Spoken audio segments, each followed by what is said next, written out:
맞습니다. 플러스한 경매 초보가 고수되기 84번째 방송을 시작합니다.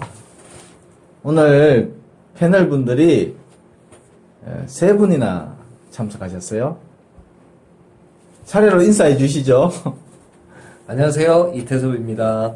안녕하세요, 노준행입니다. 네, 안녕하세요, 와거리입니다. 네, 와그르님하고 준영씨 나와주셨고, 우리 여전히 자리를 지키는 명쾌 이강사님, F8 데이비드의 Words. 저 고등학교 때 많이 아는 듣던 노래예요. 아는 노래야? 네, 노래? 네. 들어본 노래야? 네. 아까 제목만 들었을 때 몰랐는데 알겠더라고요. 워낙 유명한 노래니까. 네. 진짜? 네. 준영이가 알아? 신세대. 신세대? 흰세대야? 하늘도 가을이 깊어갑니다. 오늘 아침에 나오는데 하늘이 파란 게 진짜 죽이더만. 이렇게 일어나셨나요? 아침에 오전 강의가 있어가지고 강의하러 쫙 나오는데 이 깊어가는 가을에 우리는 뭘 하는 것인지. 김 사장, 넌 누구냐? 나는 나다. 네, 좋습니다. 네. 깊어가는 가을에 철학적인 질문을 던지면서 우리는 또 경매를 얘기해야 되잖아. 오늘 진행은 카페 언론 질문하고 그 다음에 저번 시간에 얘기했던 공매에서의 매각만이 문제가 아니라 대부도 있다. 빌려주는 거. 국가재산을 개인한테 임대해주는 거. 이것까지 한번 짚어보자. 그리고 시간이 남으면 우리 다른 사례를 하나 준비를 했어요. 그 사례까지 갈 수 있을지 모르겠지만 첫 번째 카페에 우리 와그리님이 또 질문을 올려주셨어요. 여기 와서 공개적으로 물어보면 되는데 굳이 카페에 올려주셨다. 자, 아주 좀 기초적인 질문이 아니야. 기초적인 질문이 아니야. 경매에 어떻게 하는 거예요? 뭐 이런 거 있잖아. 이런 질문들이 아니야. 유치권자의 선관주의 의무. 그래서 이게 굉장히 좀 각 사례마다 좀 달리 판례가 있는 걸로 알고 있어서 우리 명쾌 이강사님이 기본적으로 어떤 원리를 각 사례를 다 이해할 수는 없으니까 원리를 이해를 시켜줘야 그 원리를 가지고 사례를 적용할 거 아니냐. 일상생활에서 나타나는 사례는 여러 가지 알 수 없는 사례들이 앞으로 계속 일어날 수 있으니까. 여기 이제 질문은 이거예요. 유치권자는 해당 물건을 유치함에 있어서 선량한 관리자의 의무를 다해야 하는데 만약 1년 이상 유치권 행사를 하면서 관리비를 납부하지 않았다면 이를 선관 의무를 다하지 않았으므로 유치권이 성립하지 않는다고 하여 인도 명령 결정을 받을 수 있을까요? 이게 이제 질문이고 우리 이제 그 주로 답변을 다는 그 우리 육회 김명석 사장님, 선관주의 의무는 사례마다 판례가 다 조금씩 다르더군요. 명쾌 이 선생이 답변해야 되지 않을까요? 와그리님 질문에는 거의 답을 못하고 있어. 답변 못해. 거의 또 넘기시는 것 같아요. 거의 판사가 해야 될 답변이야. 우선 유치권자는 선량한 관리자의 주의로 유치 목적물을 보존해야 될 의무가 있습니다. 이게 이제 민법 324조 2항. 그러면 이거 답을 하기 전에 하나 더 물어보자. 만약에 유치권자가 선관주의 의무를 위배했다. 그럼 유치권이 깨져버리나? 유치권은 소멸 청구의 대상이 돼요. 아, 소멸 청구의 대상. 그러니까 유치물 소유자가 유치권의 소멸을 청구할 수 있습니다. 이 질문처럼 인도 명령을 받는 것은 불가능해요. 왜냐하면 인도 명령을 받는 기간도 제한이 있고 이 집행법상의 이제 절차이기 때문에 이미 이제 유치권 신고가 되었고 하면 정당한 유치권이다라고 평가가 되면은 인도 명령은 내려지지 않을 겁니다. 그러면 소멸 청구를 통해서 그렇지 유치권 소멸을 청구를 하고 그 다음에 유치물을 유치권자가 점유하고 있으니까 인도해라라는 소송을 제기할 수 있느냐 이제 이런 문제가 될 거예요. 그럼 건물 인도 소송을 그렇죠. 얘기죠? 별도로 이제 인도 청구 소송을 제기하면 승소할 수 있겠느냐 이런 문제가 된단 말이지. 그 이제 유치권자의 선관 저의 의무를 위배했다 안 했다 이게 가장 관건이 되겠네. 그러니까 유치권자의 의무를 조금 말씀드릴게요. 유치권자는 그러니까 첫 번째는 이제 선량한 관리자의 주의로 유치물을 보존해야 된다. 이게 아까 내가 324조 2항이라고 그랬는데 1항이에요. 그 다음 2항에 뭐가 있냐면은 유치권자는 소유자의 승낙 없이 채무자의 승낙 없이 사용, 대여, 담보 제공을 하지 못해요. 그러니까 원칙적으로 유치권자는 사용권이 없습니다. 근데 이제 예외적으로 사용권이 인정되는 게 몇 가지가 있어요. 보존하려면은 어쩔 수 없이 써야 되는 경우들이 있어요. 그러니까 보존에 필요한 사용 가능하고, 그 다음에 이제 소유자의 승낙을 얻어서 쓰는 것은 됩니다. 그러니까 이제 사용하는 것도 허락 없이 쓰면은 이것도 유치권 소멸 청구에 이제 사유가 되고, 대여하는 것도 안 돼요. 담보로 제공하는 것도 안 됩니다. 그러니까 이제 요런 게 유치권자의 의무예요. 그 중에서 선량한 관리자의 주의로 보존해야 된다라는 것은 이제 보존한다는 것은 그 현상을 유지하는 역할을 보존이라고 얘기해요. 현상을 유지하는. 그러면 관리비 체납 사유만으로는 선관주의 의무를 다하지 않아서 유치권이 그 소멸 청구의 대상이 된다. 이거는 조금 좀 과하다. 들어봐. 왜 자꾸 한 사람이면 믿었다. 왜 자꾸 앞서 나가? 아니 유치권 저 관리비를 안 냈다고 해가지고 이 유치물이 없어진다거나 심각한 어떤 하자가 생긴다거나 그러지는 않을 거 아니야. 들어보세요. 이제 보존이라는 것은 이제 아까 현상을 유지하고 가치 훼손을 방지하고 하는 것들을 이제 널리 보존행위라고 해요. 그 보존행위는 사실적인 행위일 수도 있고 어떤 법률적인 행위일 수도 있습니다. 이제 행위의 종류는 중요하지 않지만 행위의 목적이 어떤 물건의 현상을 유지하고 가치를 방지하기 위한 이런 행위를 이제 보존행위라고 얘기를 하고, 그다음 선량한 관리자의 주의. 이게 좀 어려운 말인데 그냥 통상적으로 요구되는 주의를 다하는 정도. 이걸 이제 선량한 관리자의 주의라고 얘기를 합니다. 그럼 이제 여기서 질문이 관리비를 납부해야 되는 것이 선관주의로 보존해야 될 의무의 한 내용이냐? 이런 문제가 생깁니다. 자, 이 관리비는 어떤 목적에서 이제 부과되는 거냐면은 물건을 소유하고 있기 때문에 이 물건을 소유하고 있기 때문에 부담하는 비용일 거예요. 혹은 관리비 안에는 물건을 사용함에 따라서 그에 대한 반대급부로서 지급해야 되는 금원이 들어가 있어요. 그러니까 소유하거나 아니면 사용함에 따르는 대가로서의 성격을 지닌 게 관리비예요. 그러면 유치권자는 물건을 소유하는 사람도 아니고 아까 말했다시피 유치물을 사용할 수 있는 사람도 아니에요. 그러니까 소유하는 것도 아니고 사용하는 것도 아니기 때문에 관리비를 부담해야 될 책임 자체가 유치권자에게는 없는 거죠. 뭐 예를 들어서 이런 경우라고 생각해 보자고 소유자의 동의를 얻어가지고 사용한다라고. 그렇죠. 사용하게 되면은 사용의 대가를 지불해야 되기 때문에 관리비는 누가 부담하는 게 맞아요. 사용하는 사람이 부담하는 게 맞습니다. 관리비를 그래 임차인이 부담해요, 소유자가 부담해요. 임차인은 부담하지 않습니까? 쓰고 있기 때문에 그 부담한단 말이에요. 그런 경우에 유치권자가 돈을 관리비를 안 냈다라고 치고. 유치권자가 쓰고 있는데 그거는 유치권자가 소유자의 동의를 얻어가지고 사용한다면은 소유자하고 유치권자 사이에 사용을 목적으로 하는 약정 관계가 있다 이렇게 봐야 돼요. 그렇지. 그러니까 그 약정상의 의무를 위반한 거지 유치권자로서의 의무를 위반했다 이렇게 볼 수는 없어요. 오케이, 명쾌하네. 근데 유치권자가 관리비를 납부해야 될 의무는 없습니다. 예를 들면 유치 목적물이 막 훼손될 수 있는데도 불구하고 이걸 고치지도 않고 고치게 하는 것을 막아버리는 점유를 해서 이런 것들이 선관 의무를 위반했다 이렇게 볼 수가 있는 거예요. 그 사용한다는 걸 원래 소유주하고 뭐 계약이나 이런 걸 위해서 한다는 거라고 싶었는데 보통 유치권자가 뭐 내가 돈 안 줬으니까 니거 점유할게라고 그래서 주인이 그래 점유 이렇게 하진 않잖아요. 그러죠. 보통 강제로 이렇게 하잖아요. 네. 그럼 그건 계약에 의한 게 아니잖아요. 그리고 그렇죠. 사용하는 거잖아요. 주택일 경우에 보통. 이제 그거는 보존에 필요한 사용이라고 얘기를 해요. 네. 보존에 필요한 사용.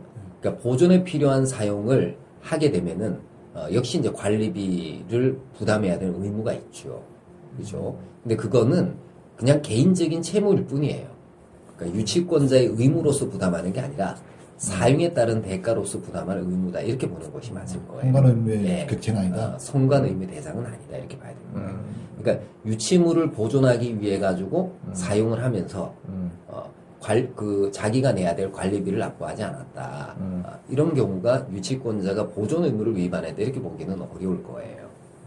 그렇게 보기는 어렵고 단지 유치권자가 채무를 부담하고 있다. 이렇게 봐야 될 겁니다.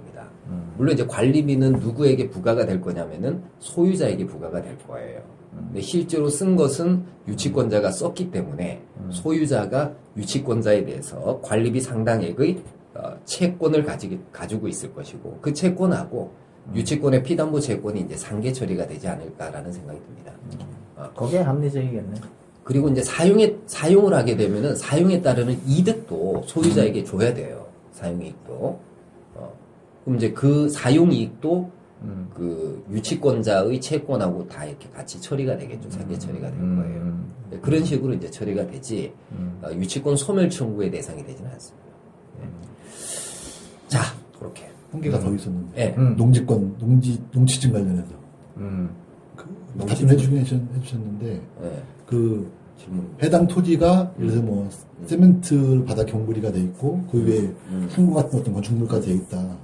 근데 이게 지목이 농지이기 때문에 법원에서는 농지증을 발급받아오라고 얘기했는데, 실제로는 이게 그러니까, 현황상은 농지가 아닌데, 지목상만 농지잖아요. 그러면 이게 농지증 발급 대상이 되느냐. 왜냐면, 제가 이걸 왜 물어보면, 보통은 다 농지증 발급 대상이라고 얘기를 하는데, 제가 알기로, 그 농지법 8조, 제8조에서는 농지증이 필요하다라고 얘기했지만, 농지증이 필요한 대상은 제2조에 정한 2조에 적혀있는 농지에 해당한다. 제2조에 가보면 그 농지라는 것은 지목상 농지가 아니고 현황상 농지를 말하는 거다라고 되어 있기 때문에 현황상 농지가 아니면 농지증 발급 대상이 아니다라고 유추해서 가지고 있지 않느냐. 그래서 발급이 필요 없는 게 아니냐라는 게 제 생각입니다. 일단은 현황상 농지, 그러니까 지목이 농지가 아니더라도. 지목은 농지고. 지목은 농지고. 현황상이 농지가 아니다. 항구나 뭐 어떤 뭐 건축물이 올라가 있다. 지목이 농지인 경우는 일단은 법원에서는 매각 물권 명세상에 법원 매각 물권 명세상에 농지증을 발급받아라 이렇게 돼 있잖아요. 법원의 매각 조건이 그렇게 돼 있으니까 그러니까 무조건 받아야 돼. 제 얘기는 제가 질문한 내용은 그렇기 때문에 항구를 해가지고 그거를 어려운 문제네 그거는. 불허가 처분을 내릴 건데 분명히 법원에서는 불허가 처분을 취소시킬 수 있는 게 아니냐. 글쎄, 그거는 어려운 문제인데. 그거는 재판 가봐야 알 수 있는데. 그 관련한 판례가 있어요. 제가 정확히 판례 번호는 기억이 안 나는데, 그러니까 현황상 농지가 아닐 때 농지증의 발급 대상이 아니다라는 취재 판결이 있어요. 그죠. 그래서 농지증이 없어도 사실은 다투면은 가능할 수는 있을 거예요. 근데 그 판례가 있고, 김사님도 농지 하나 낙찰받은 거 있는데 위에 창고 올라가 있는 거 하나 있었잖아. 창고인지 주택인지. 6개월 만에 원가에 팔았다는 거. 그거는 일단 현황상 농지 어쨌든 지목상 농지인데. 그렇죠. 지목이 농지인데 콘크리트가 돼 있거나 무슨 뭐가 돼 있을까 간단한 공작물이 있다거나 이런 것들은 대부분 다 철거 조건으로 봤죠. 그러니까 그거는 이제 면사무소하고 내고를 한 거고 저는 면사무소에서 그거 반려송지가 되면 그걸 가지고 항고해서 그런 대선 말씀은 그런 판례가 있으니 다퉈볼 만한 한 거다. 그 다음에 아마 이제 그런다고 하더라도 아마 원상복구는 해야 될 거예요. 자기가 소유권을 취득하고 난 다음에 이게 지목이 바뀌지 않는 한 농지로서의 이제 현황을 유지를 해야 되기 농지 때문에. 전용 허가를 받으면 되지 않을까요? 그러니까 이제 그런 조치를 취하지 않는다면 조치는 예. 농지 전용 허가를 받으려고 하면 그 상태에서 바로 받지는 않아요. 그래요? 일단 철거 다 하고 농지로 원상 회복된 상태에서 뭘 하겠다라고 하는 걸 갖다가 뭐 건축사든 토목 설계사든 의뢰를 해가지고 여기에 뭐 건축 설계도 이런 것들을 넣어가지고 그래서 다시 이제 허가를 받아서 그 허가가 나오면 이제 그때 이제 그 지목이 변경될 거 아니에요. 이런 조건으로 건물을 지어라 뭐 이렇게 그러니까. 하려 그러면 일단 철거는 다 돼야 돼요. 제 말씀은 일단은 다투어가지고 내가 낙찰을 받을 수 있는 거고 그 다음에 이제 전용허가를 받아야 되는데 말씀하시는 건 전용허가 받기 전에 기본적으로 원래 원상태의 농지 상태가 있어야 된다. 맞습니다. 농지 전용허가 받기 위한 그 조건이. 예.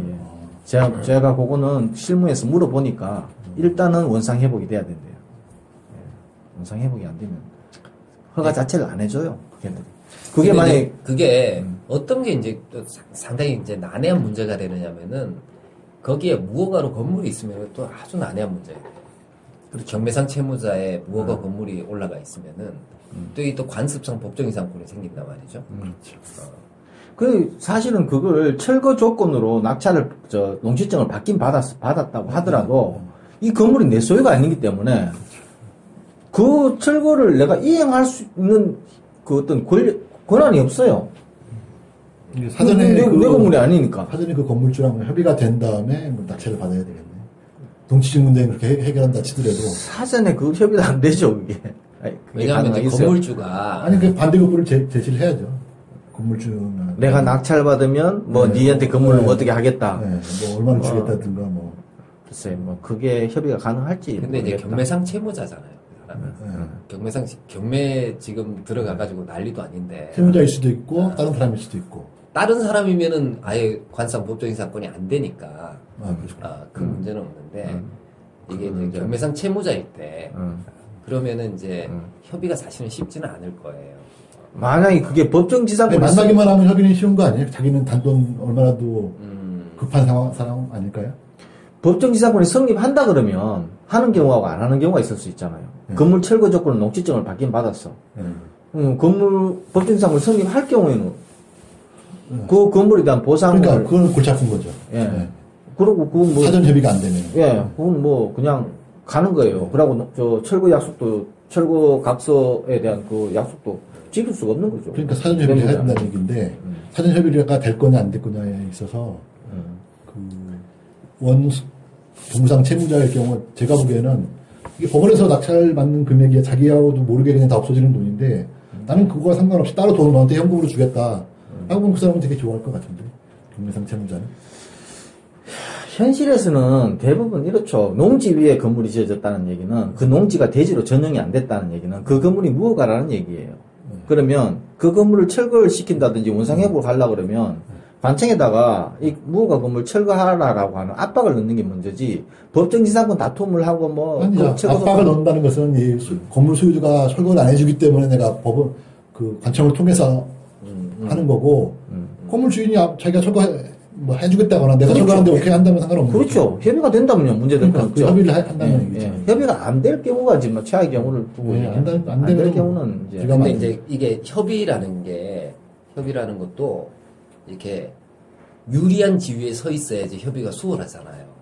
이제 경매상 채무자가 이렇게 돈이 없다. 이거는 이제 유리한 지위라고 할 수는 있는데 문제는 경매상 채무자가 권리가 있어. 법정이상권이라는 권리가 있으면은 그 사람 욕심 부릴까 안 부릴까? 그렇겠지. 100% 욕심 부려요. 현실에 실전에서는 터무니없는 금액을 요구할 거라고 법정이상권 성립한다 그러면. 그러니까 이제 협상이 잘 안 될 어려움이 조금 있죠. 안 되면 많은 거죠. 막상 되면 내가 뭐 낙찰할 수 있는 기회가 있는 거고, 제가 안 되면 뭐 내가 뭐 물건 이거만 있는 것도 아니고. 그래서 중요한 거는 농지 위에 무허가 건물, 그냥 등기가 안 된 건물이 있을 경우에는 조심해야 된다. 그렇죠. 방법이 없어요. 굉장히 좀 난해. 농지증하고 연결돼 있고. 예. 그래서 이게 대지로 전용이 돼 있으면 또 다른 문제지만. 준영 씨 피곤한가 봐. 네? 어젯밤에 뭐 했어?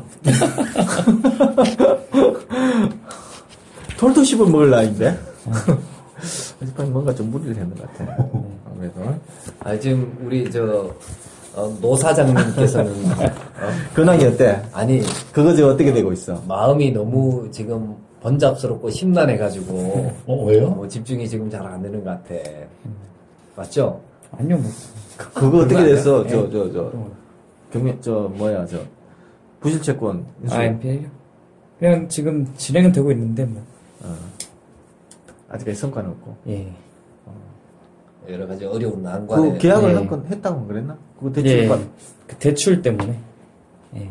계약만 해놓고 아직까지 대출을 실행 안 해도 되나? 원래 해야 되는데. 기간이 못하고 있을 거 아니야? 예.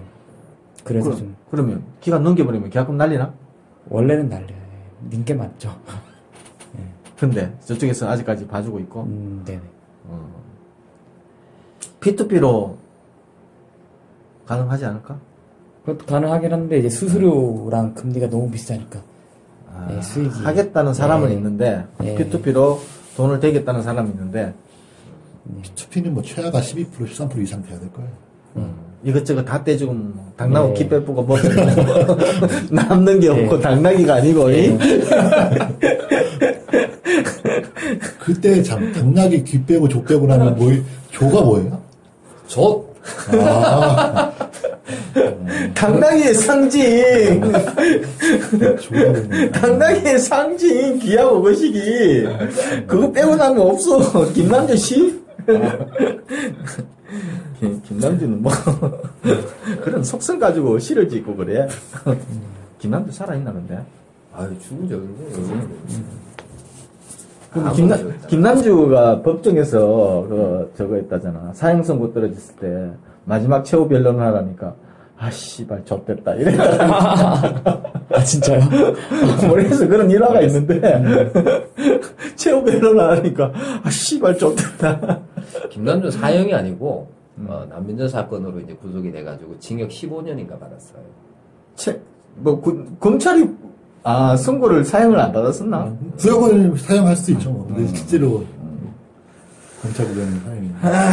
네. 슬픈 지난 역사였고.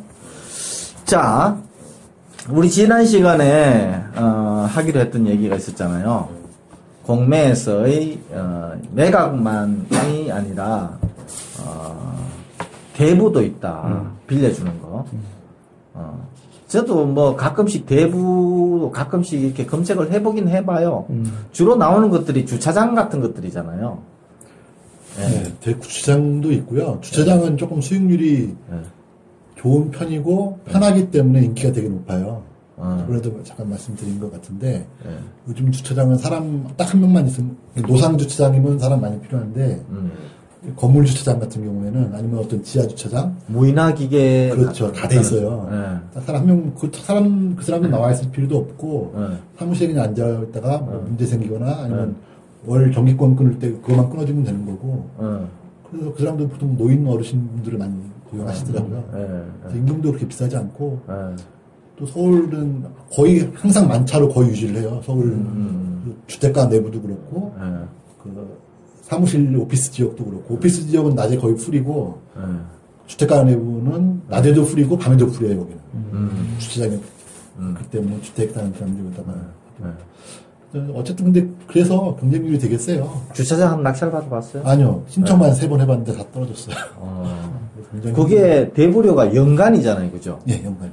그러니까 뭐 연간 대부료를 이제 그것도 경매처럼 최저가가 있고 연간 대부료 뭐 예를 들어서 뭐 780만 원. 그게 최저가가 780만 원이에요. 아무도 응찰 안 하지 않으면 거기도 몇 프로 떨어져요? 몇 프로? 10% 떨어지나요? 정확히 기억은 안 나는데. 뭐 공매가 매각가가 10%니까 뭐 임대도 뭐 10%씩 떨어진다 그러면 10% 떨어지고 또 10%씩 떨어져서 이제 누군가가 최고가를 써내면 주차장을 이제 1년인가요? 대부분 1년에서 2년 2년인데요. 2년인가요? 네. 그걸 이제 쓸 수 있는 자격을 이제 받는 거죠. 받아가지고 그걸 이제 운영을 하는데 이제 그러려면은 이 주차장이 연간 얼마 정도의 수익이 나오겠다. 이게 나와줘야 되잖아요. 근데 대부분 계산은 다 가능하고요. 왜냐면 주차장에 이제 급수가 정해져 있어요. 네. 이게 뭐 서울 한복판에 뭐 번화가에 있는 주차장이다 그럼 1급, 1급지, 뭐 지방에 뭐 최하가 5급인가 3급지까지가 있고 각 급지마다 금액이 정해져 있어요.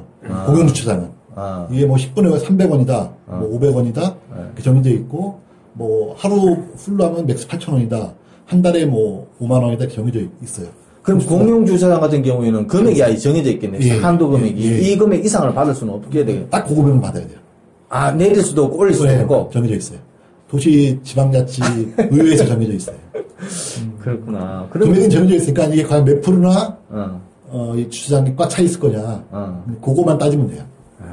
근데 그렇게 되면은 그 수익률에 근접하는 만큼 그렇죠. 아주 싸게 낙찰 받는 건 불가능하겠다. 그렇죠. 그죠? 그거는 아주 싸게는 불가능해요. 왜냐하면 수익률이 정해져 있고 들어오는 대수가 정해져 있고 받는 금액이 정해져 있으니까 그러니까 얼마만큼 산 인건비를 쓰느냐 그리고 최대한 얼마만큼 많이 차를 여기다 주차를 시킬 거냐 뭐 이런 영업 정도는 할 수 있을지는 그렇다고 몰라도 또 이제 차가 항상 만차래도 월 정액권으로 만차인 거냐 하루하루 들어가는 사람들 계속 만차냐면 월 정액권은 좀 싸잖아요. 근데 매일마다 사람이 바뀌면서 만차가 되는 건 이게 뭐 한 2배 정도 비싸거든요. 그런 거에 따라서도 좀 차이가 있고 그렇긴 해요.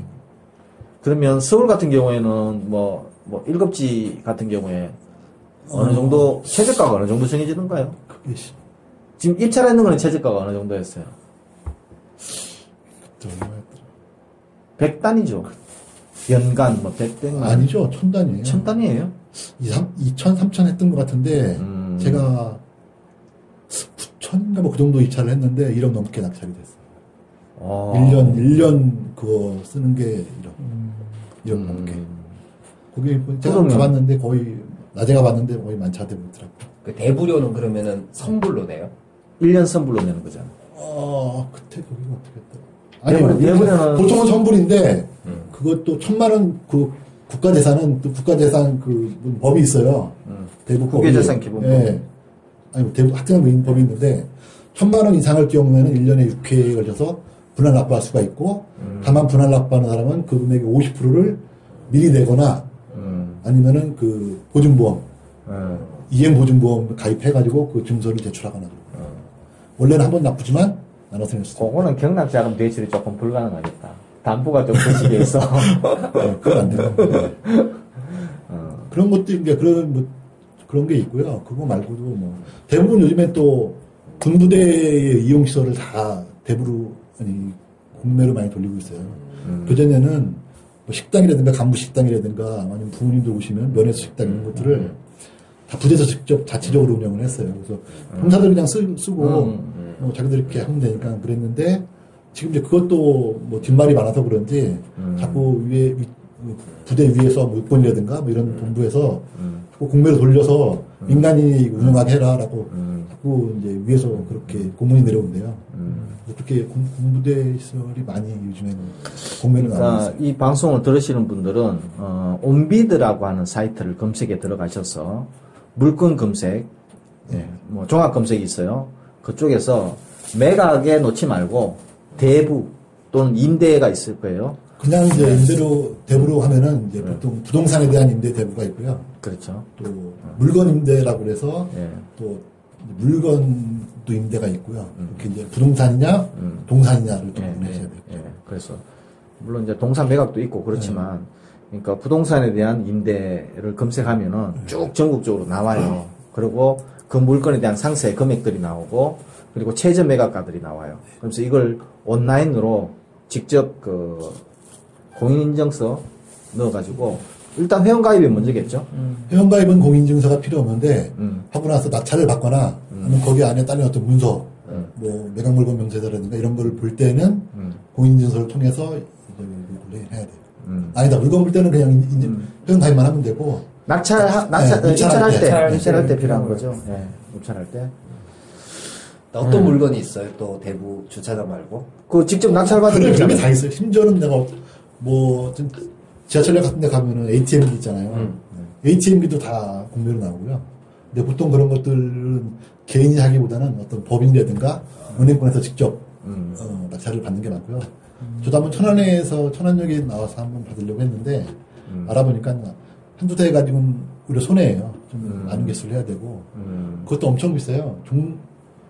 서울 중심에 무슨 역인지 까먹었는데 시청역이나 뭐 이쯤 됐을 거예요. 한 10대가 좀 안 되게 나왔는데 그게 8억 얼마에 낙찰이 됐어요. 1년 대부류가. ATM기 1년 설치하는 그 1제곱미터 장소 빌려주는데 8억에. 그럼 거기에 ATM기를 깔고 네. 관리까지 해야 되고. 네. 돈 계속 넣어야 되는 거잖아요. 그게 이제 현금 인출할 때 1,200원인가 수수료가 붙잖아. 네, 그 수수료 먹는 거잖아요. 그죠? 네. 근데 그것도 내적분해야 되고. 8억이 돼? 되나 봐요. 될 거야. 그게 한 번 빠져나갈 때 1,200원씩 수수료가 발생되는 거니까. 사람들 유동인구 많은 데는 그게 가능하겠죠. 근데 이제 그리고 또 뭐 지하철의 점포라든지 모든 점포는 다 공매로 나와요. 예, 대학교 구내의 식당 매점이라든지 점포라든지 뭐 그것도 중고등학교도 뭐 그런 것도 국립대학, 공립대학의 모든 민간 시설들은 다 공매로 나옵니다. 저도 저희 장모님 지금 부천에 있는 도서관에 매점이 있어요. 거기 지금 저희 장모님이 이제 1년을 넘기셨는데 거기서 제가 하나 해드려가지고 하고 있습니다. 그게 너무 좋은데. CGV 영화관에 그 팝콘 파는 거. 그게 돈 될 것 같아. 그게 공유가 안 나오네? 공유가 안 나오죠. 그거는 CJ과 그렇죠. 여기 청와대 사랑채 쉼터 카페도 나옵니다. 하여튼 국립의 물건에 해당하는 그 안에 민간이 운영하는 모든 것들은 다 거의 공매로 나온다고 보시면 국방 포함해서. 근데 이제 제일 중요한 건 그게 이제 수익성이 어느 정도 되는지를 그게 이제 조사가 다 이루어져야 되는데 그렇죠. 그 수익성 조사하기가 참 까다로워요. 네, 쉽지 않아요. 까다로워요. 어떤 것도 내가 봤냐면 그 어린이 대공원, 과천 어린이 대공원인가에 가면은 그 코끼리 열차라고 있어요. 네. 다른 데는 이제 입장표 사고 걸어 들어가는데 거기 어린이 대공원은 처음에 들어갈 때 워낙 멀어서 대부분 다 코끼리 열차를 타고 다 이동을 해요. 네. 코끼리 열차 타고 동물원에 대해서 보다가 다시 코끼리 열차를 타고 또 놀이시설에 이용하다가 이용하고 다시 코끼리 열차를 타고 매출 매입 들어갔던 데로 다시 나오고 이런 식이거든요. 그 코끼리 열차 이용하는 것도 공매로 나왔어요. 그것도 물론 꽤 비싸게 나왔죠. 그러니까 이거는 그 내부자들이라든지 어느 시설의 수익성을 좀 알고 있는 사람들이 주로 입찰을 하는 거고 일반인들이 입찰을 하려면 수익성 조사하는데도 시간이 꽤 걸릴 것 같아요. 이게 이제 공매도 시간이 있을 거니까 딱 그 공매가 딱 뜨면은 그 시간 안에 수익성 조사를 끝내야 된단 말이죠. 그죠? 그래서 그런 문제가 조금 있긴 한데. 좀 신규 물건에는 좀 기회가 있는데 이것도 오래돼서 뭐 한 5년, 10년 전부터 계속 구매를 하고 있다. 이런 것들은 이제 그런 수익률들이 거의 이제 많이 노출이 되잖아요. 그렇죠. 그러다 보니까 가격이 빠내가지고 이익 남기기가 쉽지 않아요. 저도 말씀드렸지만 그 수영장에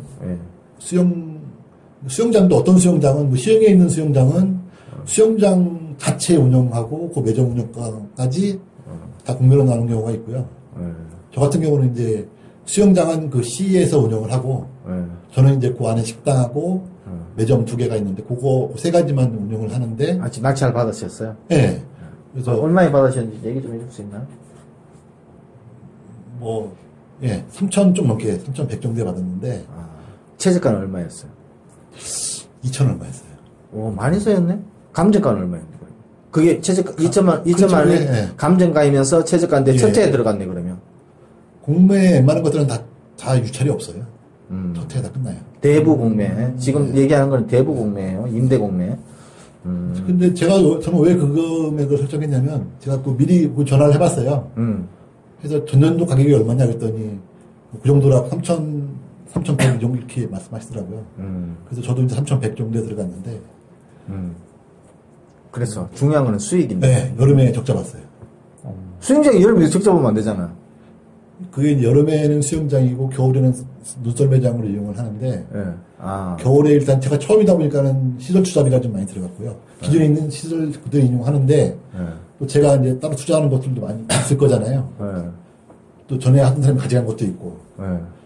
그러니까 시설 투자비가 많이 들어갔고 인건비도 사람도 써야 될 거 아니에요? 사람도 엄청 좀 비싸게 썼어요. 왜냐면 그 지역이 좀 사람이 많은 지역이 아니라서 인력 구하는 것도 쉽지 않더라고요. 몇 명을 썼어요? 저는 거기 미니멈으로 운영할 때는 저 빼고 3명이 항상 있어야 되고, 기본적으로. 3군데니까. 와. 그 다음에 사람 많을 땐 11명까지 써봤어요, 동시에, 하루에. 와. 많을 때는 뭐, 그래도 부족해요, 사람 11명. 그런데, 적자 봤다는 거. 한 2천만원, 제 인건비 빼고도 한 2천만원 적자 봤고요.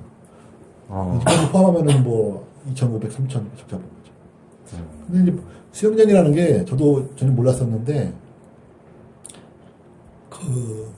여름에 사람들이 음식을 많이 싸와요.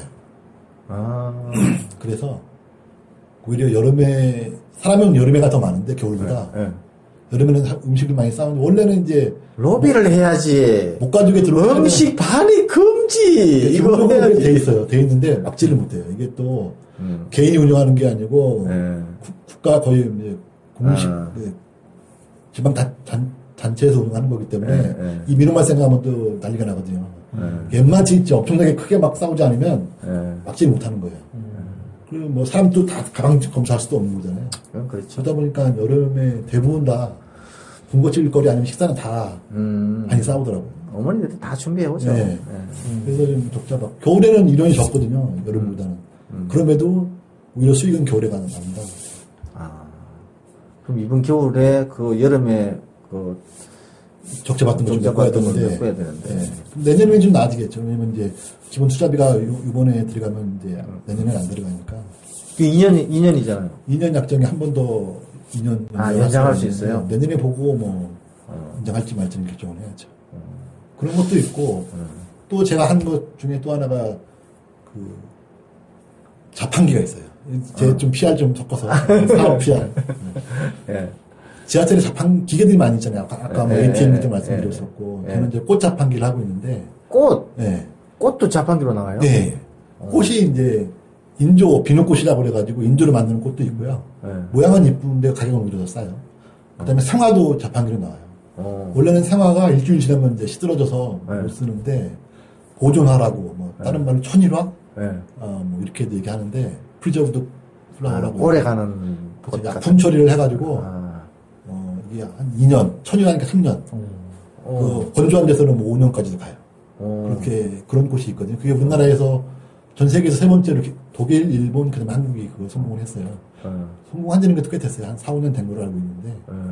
그렇게 해서 보존하고, 그 다음에 드라이 플라워. 스키 싹 이렇게 바르드린 거 하고, 비누꽃 3가지를 하고 있는데. 어디에 무슨 역이에요? 원래 이게 이제 부산 지하철에만 있다가, 서울 지하철이 이제. 무슨 역이죠?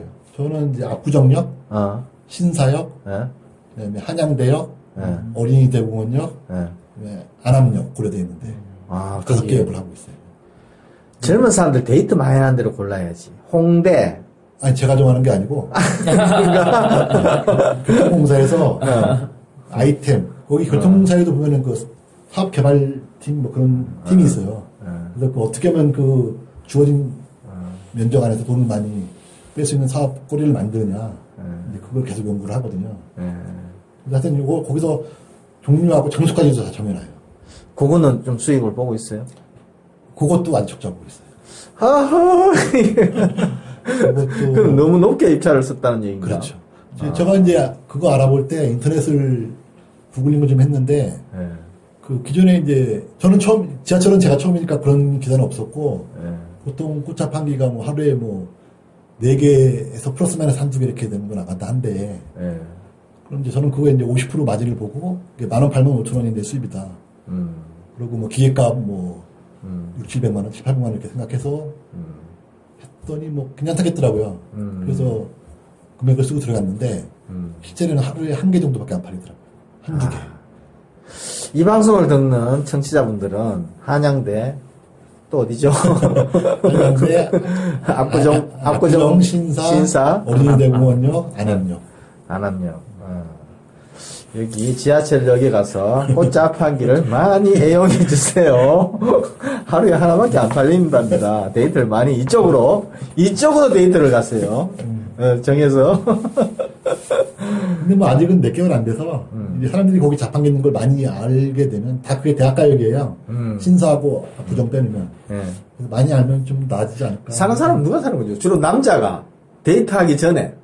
그렇죠. 보통 데이트. 그걸 꽃 사가지고 남편들이나 남자친구들이 많이 사죠. 여자도 가끔씩 사요. 그게 저는 이렇게 될 것 같은데 여자랑 그냥 같이 가다가 여자가 어머 이거 뭐야 하면은 이제 그때 아니야. 그러니까 좀 여자 마음에 들게끔 이렇게 해야 남자 지갑에서 돈이 빠져나가고. 여자들은 왜 항상 자기가 사고 싶을 때 어머 이게 뭐야 이렇게 되고요. 어머 좀 멋져. 이거 대부 나왔다. 어떤 거? 서울 월드컵 경기장 내 매점 25개소. 오. 얼만큼? 그거는 돈 되겠다. 다 억대요. 8억 5천. 그 25개니까. 하나당 25개니까 하나당 얼마야? 그러니까 이 25개 통째로 찍으면 네. 그러면 이건 버리는 되겠다. 근데 서울 월드컵 경기장이 매일 열리나? 그게 프로축구 할 때 서울 FC 프로축구랑 그다음에 이제 국가대표 경기 1년에 한두 번. 그것도 가보셔야 되는 게 제가 고척에 보면 그 야구장이 도움구장이 우리나라 최초로 거기에 이제 상가가 2개가 나왔어요. 꽤 평수도 크게. 그래서 원래 그런 데 있는 게 대박이거든요. 엄청 많이 벌어요. 그렇죠. 그래서 이제 조선해가지고 갔더니 거기 들어갈 때 메인으로 사는 데가 아니고 사실 옆으로 해서 지하에도 그 상가가 있어요. 근데 사람들은 그 지하에 뭐가 먹거리 음식점이 있다는 것 자체를 몰라요. 그런 것도 많이 있어요. 그래서 포기했고. 그리고 우리가 보통 들어갈 때 사먹는 그 좌석 바로 뒤쪽에 나무 바로 이렇게 통로가 거기에 고상가냐 아니면 뭐 또 다른 데냐를 좀 봐야 돼요. 근린 생활 시설도 많이 나오네요. 근린 생활 시설. 많이 나오죠. 뭐 캠핑하는데 뭐 매점 그런 것도 나오고요. 군부대 시설 왜 신병교육대 같은 데 있는 매점 그런 것도 나오고요. 별 이상한 게 뭐 이런 것도 나오네. 뭐 이런 게 다 나오네.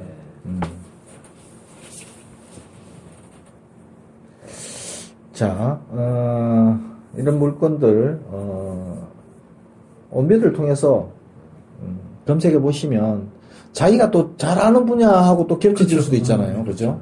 원래 공매 자체가 뭐 막 말도 나오고 소도 나오고 뭐 막 이상한 피아노 나오고 그런 게 공매잖아요. 근데 그거랑 별개로 또 대부만의 이런 임대만의 이런 또 그런 게 있네요. 또 신기하게. 경매는 없는 거죠. 예. 나는 전에 이 대부도 있지만 뭘 하나 하려고 했냐면 동산 경매 중에서 생물도 나와요. 대부분 생물 살아있는 거 나와. 뭐가 나오냐면 지난해 말이 나왔어요. 말이 10마리가 얘들이 이제 이름이 다 있어. 족보가 다 있어. 맞아. 족보가 다 있는데 경마장에서 이제 뛰다가 이제 선수이 이제 시간이 지나면 이제 저쪽으로 이제 경마에서 뛰다가 나중에 이제 승마장으로 가. 승마장으로 가고 이제 뭐 나중에 뭐 개인한테 팔든지 뭐 또 그렇게 할 수도 있겠지. 근데 지난해 이제 경마장에서 뛰었던 말들 10마리가 나온 거야. 그래서 이거 말을 타고 싶고 이거 돈 되겠다 싶어서 입찰 들어갈까 말까는 굉장히 망설였어요. 근데 근데 알아보니까 일단 말을 어디 마구간에 갖다 놔야 될 거 아니에요. 팔든지 뭐 어떻게 하려면 이 10마리를 마구간 어디에 갖다 놓을 것이며, 예? 낙찰을 받았다 한다라도 뭐 이동을 했다 치자고. 이 말은 또 이게 사람 손이 많이 가요. 송하고 달라. 그냥 뭐 1,500 넣고 그런 게 아니야. 이 관리를 잘해줘야 돼. 근데 전문 또 사육사가 또 있어야 돼. 그 사람 인건비 어떻게 할 것이며, 명말을 가지고 와가지고 완전히 똥마루 만드는 그런 꼴이잖아. 그래서 말은 원래 부의 상징이에요, 우리나라에서는 특히나. 그래서 옛날에 국회의원 배지보다 마주가 이 배지가 있어요. 말 주인들은. 국회의원 배지보다 더 알아주는 게 마주 배지라고 했어요. 그래요. 그래서 최순실이가 말만 그랬구나. 그래서 우리 경매하는 사람들도 좀 이렇게 눈을 좀 넓혀보는 게 어떨까.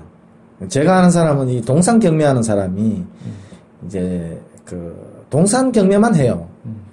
동산 경매만 하는데 주로 이제 해산물들을 많이 해산물. 뭐 멸치 뭐 이런 거 있잖아. 뭐 감자 이런 것도 하고. 그게 나올 때는 완전히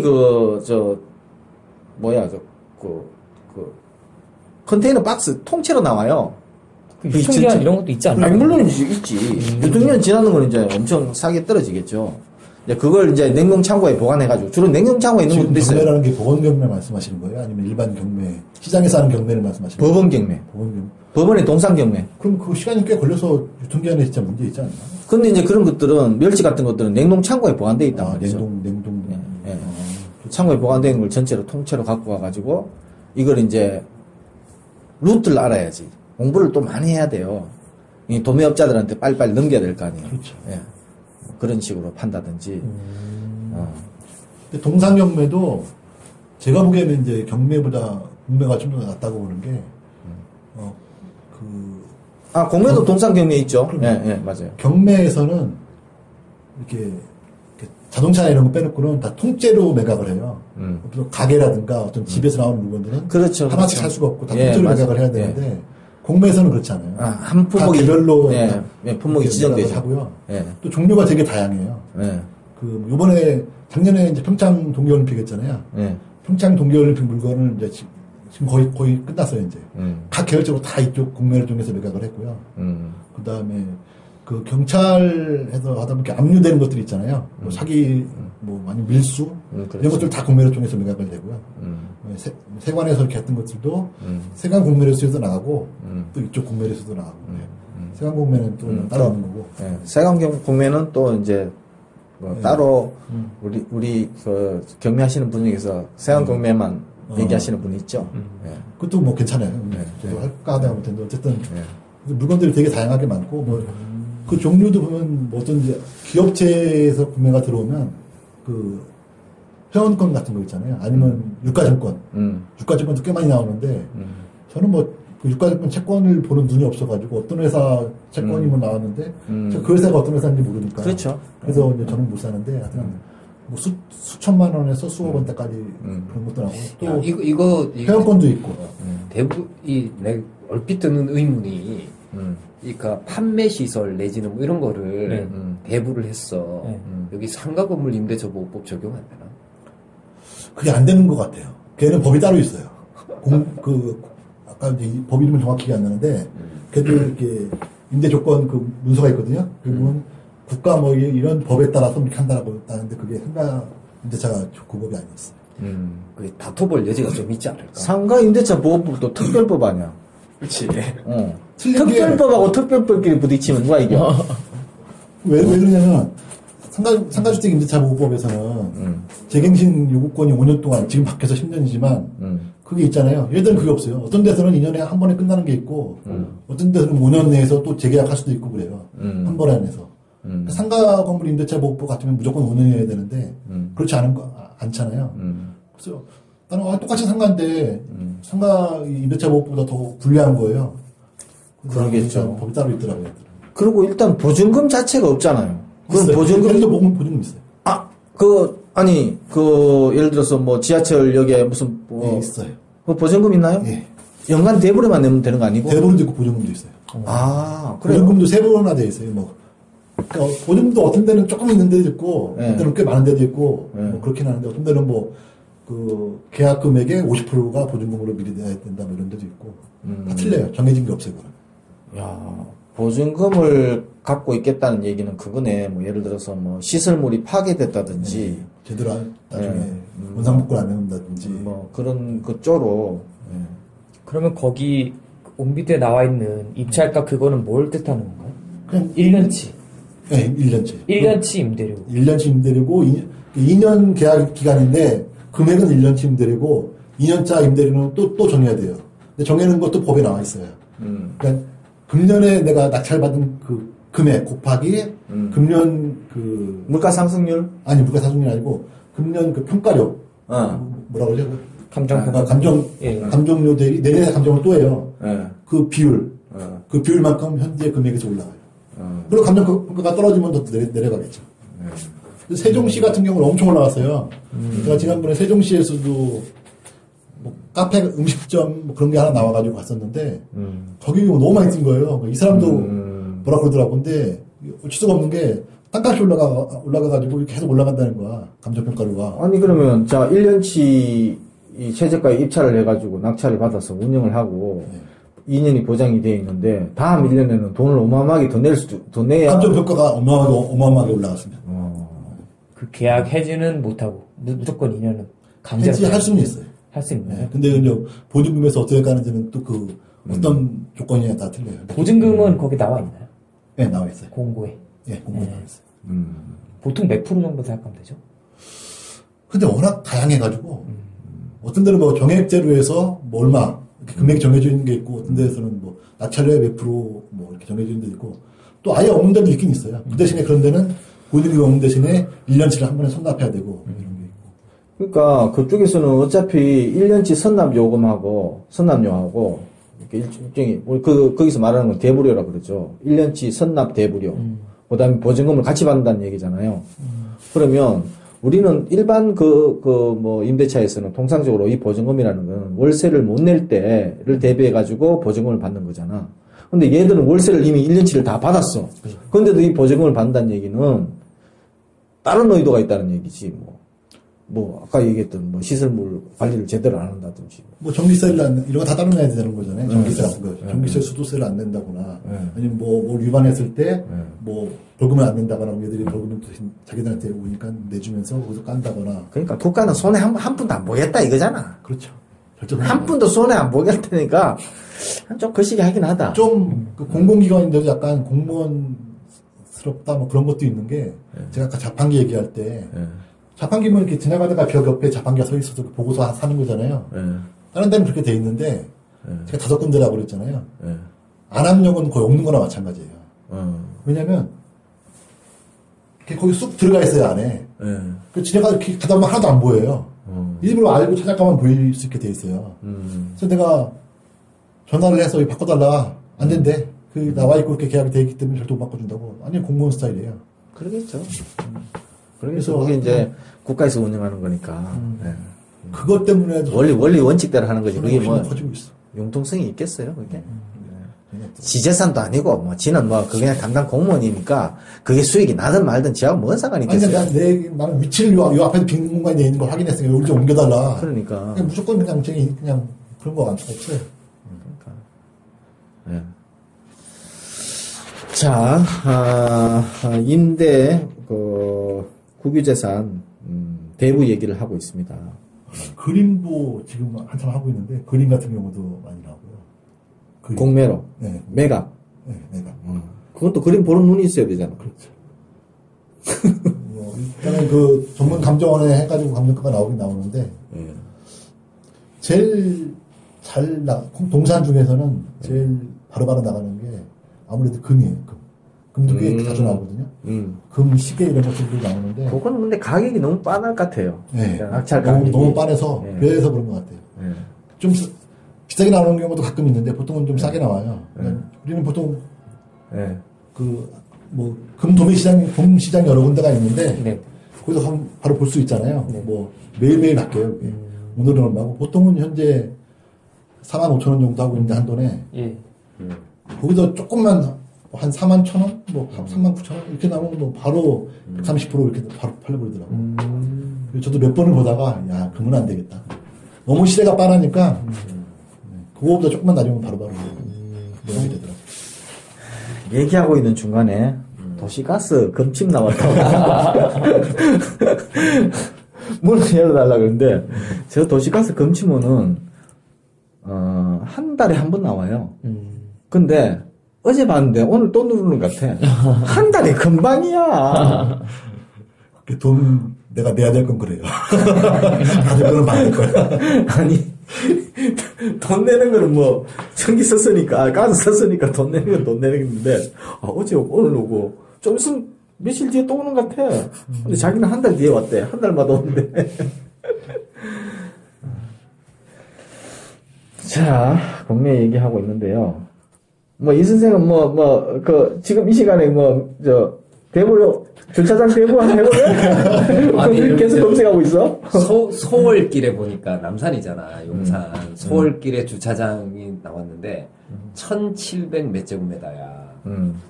아마 그게 도로가에 있는, 500평 되는 그런 주차장인 것 같아. 9,000만 원. 근데, 소월길 용산 그런 데는, 주민세 대여비라 그러거든. 이거는 내 생각에는 거의 다 찬다고 보면 될 거야. 그럼 엄청 올라갈 거야. 그거. 자, 그럼 9천만 원이라고 치자고. 자, 1억이 낙찰을 받았어. 1억이 낙찰을 받았어. 그러면, 주차위원 아마 얼마나 넓은지 몰라도 도로기 때문에 주차위원 최소한 2-3명은 써야 될 거예요. 입사시간 돌려야 되니까 또 곱하기 입사시간 아니지만 낮에 계속 9시 정도까지 할 거 아니에요. 그러면 한 4명 정도 남았을 거예요. 그러면 일단 한 달에 1,000만 원씩은 일단 기본적으로 나가.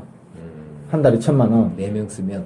아니, 그러니까 9천만 원이니까 1억이니까. 그러면 인건비까지 1억 2천이라고 쳐보라고. 1억 2천. 인건비까지 다 관리비까지. 한 달에 1,000만 원 무조건 나간다. 한 달에 1,000만 원 무조건 나가야 되는데, 한 달에 1,000만 원 이상 수익을 올려야 이게 손익분기점 같아. 1,000만 원 넘죠, 당연히. 그럼 하루에 얼마 올려야 돼? 1,000만 원 같으면. 하루에 300만 원 올라와야 돼. 30만 원. 30만 원. 30만 원 참. 하루에 30만 원 올라와야 돼. 30만 원 올라오나? 500평이면은 주차가 몇 대 돼요? 그게 2m 곱하기 5m, 3m인가 5m인가 되는가. 500대, 200대는 되지 않을까? 200대? 하루에 30만 원은 올라오겠다. 그거는 더 올라오죠. 하루에 한 100만 원 넘어가겠는데? 그 정도는 안 올라오지. 하여튼 그건 뭐 계산기 두드리면 다 나오니까. 야, 주차장이 괜찮네. 괜찮아요. 주차장은 괜찮아. 주차장은 뭐 특별히 무슨 근데 왜 그러냐면은 이게 대부 같은 경우에는 기간이 짧아서 시설 투자를 해야 되고 하면은 이 투자비를 다 회수하지 못하게 되는 문제가 좀 있어요. 근데 주차장은 아까 그 도로에 있는 주차장은 필요 없지만 그 시설 주차장은 다 이미 다 돼 있어요. 다. 도로는 이제 그 인터넷 무선 인터넷 그 가지고 영수증 끌어주는 사람들 그 조그만 사무실 그 뭐 알루미늄 박스 하나 그거 정도 하고 그 네트워킹 그것만 필요한데 그것도 아마 다 있을 거예요. 근데 나는 대부를 다른 관점에서 접근한 적이 있거든. 이제 그 일반 국유 재산 중에서 그 행정 재산이 있고 일반 재산이 있어요. 행정 재산은 팔 수가 없어. 일반 재산은 팔아도 되는 재산이야. 자기네들 내부 이게 합의만 나오면 뭐 방침만 정해지면. 그래서 취득을 하고 싶은데 이걸 공개 매수 청구를 하게 되면 이 사람들이 공매를 띄워요. 자산관리공에서 공매를 해버린다고. 그럼 경쟁 입찰이 되잖아. 그래서 나름대로 꾀를 낸 게 어떻게 했냐면 이 재산을 대부를 할 수 있느냐. 대부 임대 또는 매각이 가능하다고 돼 있거든.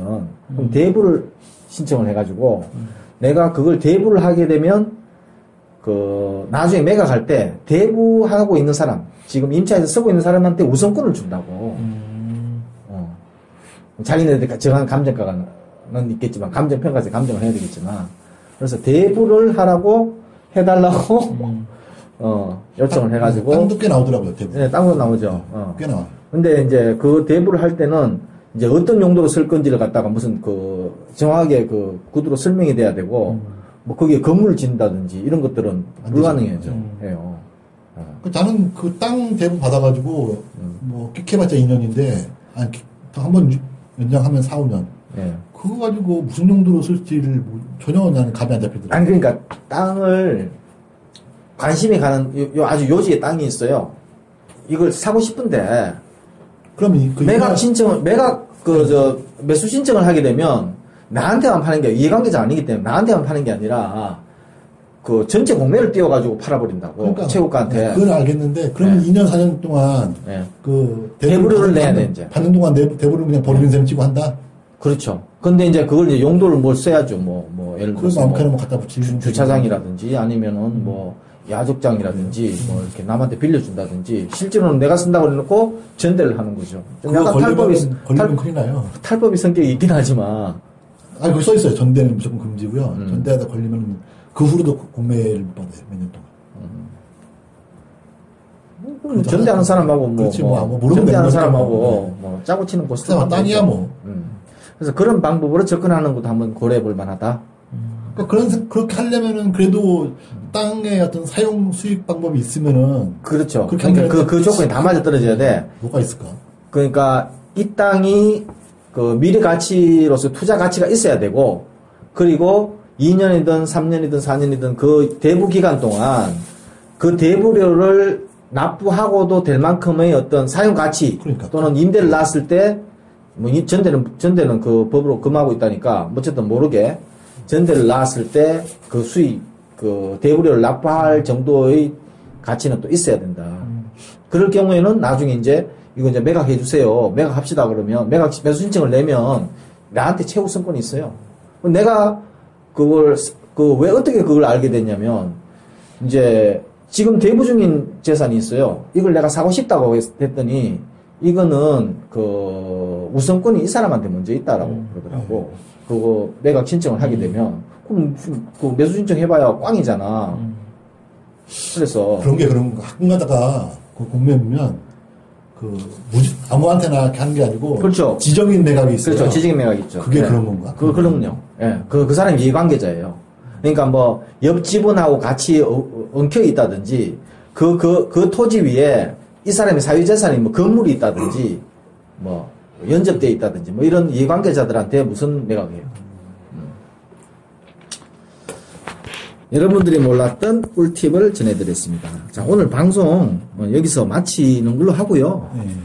아쉽지만 왜냐하면 또 1시간이 넘었어.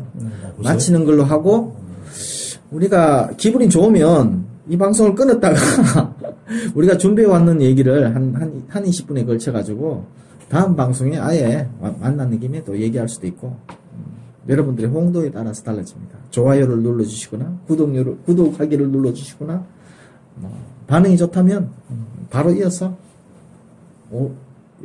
85번째 방송을 할 수도 있고요. 아니면 말 수도 있고.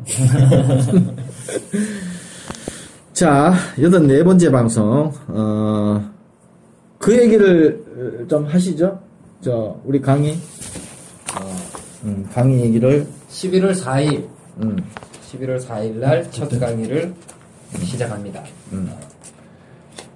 그 강의 내용은 이미 카페에 공지된 그 내용에 따라서 이렇게 이제 지금 현재 5명이 수강 신청을 했어요. 5명이라도 갑니다. 끝까지 갑니다. 준웅 씨가 2명 더 이게 그랬다고 얘기하잖아. 예.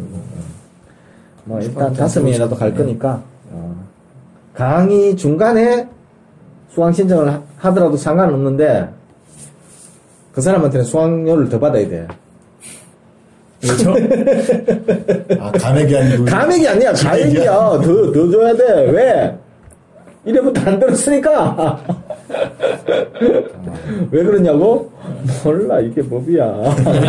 법이야. 자, 웬만하면 자 1회부터 수강 신청을 해주시기 바라고요. 오늘 방송은 여기서 마치는 걸로 하겠습니다. 많이 수강 신청해 주시고 우리 팟빵에 댓글 남겨주시거나 네이버 6회 명쾌 경매에 올라오셔서 거기 공지사항란에 수강 등록을 해주시면 되겠습니다. 됐습니까? 예. 야, 반갑습니다. 아니라 인사를 해야죠. 자, 여기서 마치겠습니다. 예. 고생하셨습니다. 감사합니다. 네, 자 84회 방송 여기서 마칩니다.